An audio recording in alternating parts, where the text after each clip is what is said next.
Floyd Mayweather is giving Shakur Stevenson the tips on how to beat Tank. Ever since Tank split from Mayweather Promotions, there's been beef. Just kidding. That's not true at all. But a lot of people on Twitter have been saying that, Shakur Stevenson posted himself getting laced up at the Mayweather boxing gym by Floyd Mayweather, who's tying his gloves up for him. And people were making a big deal about it, saying, oh, Tank's not going to be happy about this one. Oh, Floyd switching sides. He betrayed Tank, stuff along those lines. But guys, I think it's cool that, Floyd Mayweather kind of shares his greatness with all of his talents. He was there for Tank when Ryan Garcia fought Gervonta, and he was happy for him, rooting him on, supporting him there. And then Shakur, who still wants to fight guys like Devin and fight guys like Tank, who also have a relationship with Floyd Mayweather,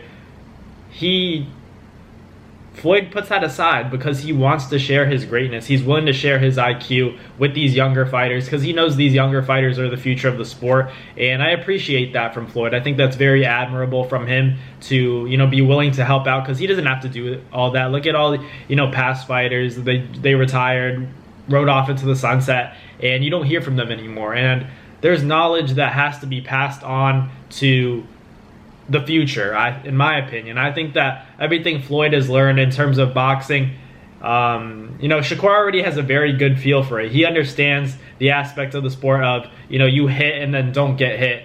And the less punishment you take, the longer you'll last in the sport of boxing. And that's something that Floyd has always preached, and I'm sure he's spreading that wisdom. And he uses boxing. He doesn't yet let boxing use him. And that's another thing I think Shakur understands that a lot of fighters today don't understand. The business aspect. I think he's spread that through guys like Tank, guys like Devin. He's let them know. He's kind of been as like a father figure to these guys and like a mentor. And I don't think there's any bad blood because obviously Shakur, Devin, and Tank, they don't like each other because obviously they're all fighting for that pound for pound #1 position. Obviously Devin's undisputed, so technically on paper he's that guy. But a lot of people think that Shakur and Tank are more talented than Devin is, and they think that Tank and Shakur beat Devin, both of them.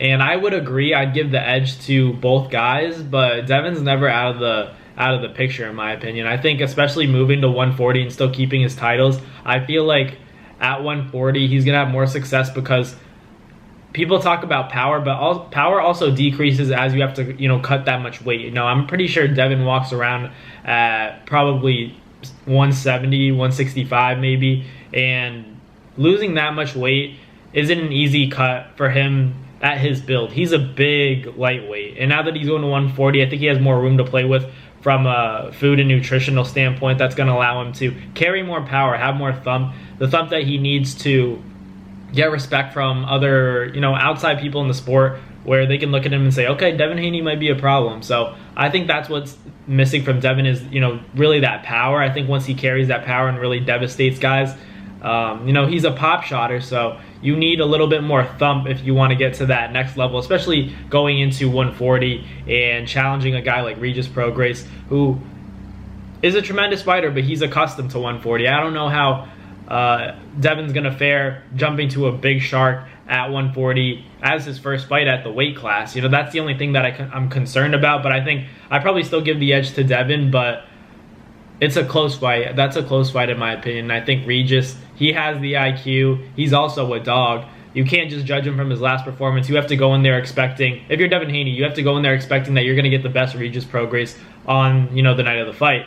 So hopefully that's official, because I'm hearing stuff, from people within the boxing world that it might not be official because the money's not right. I saw those videos. So we'll see. And, the Twitter back and forth between Devin Haney and Regis. But as far as that goes, I hope it goes down because that's a good fight at 140. I'm surprised Devin took it as his first fight, but man, that's undisputed talk, I guess. So respect to Devin for taking that big challenge, that step up. But I think he's going to also feel a lot more comfortable at 140 as opposed to fighting at 135, you're drained, and the people have something to say. At least now there should be no excuses. Now that you have that extra 5 pounds that you don't need to cut, it should make it a lot more easier for Devin to, feel like himself, feel comfortable at the weight class, and then, make some moves at junior welterweight, and then potentially move up to welterweight, down the line, and have some success there. But he has to fight these guys Tank and Shakur when they eventually go up to 140. I don't know how long he intends on staying at 140, but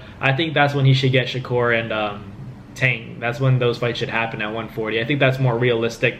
But it was just interesting to see Shakur Stevenson in the ring there as well, because, you know, he's also a shot caller. He wants Lomachenko next. I think that's a great fight.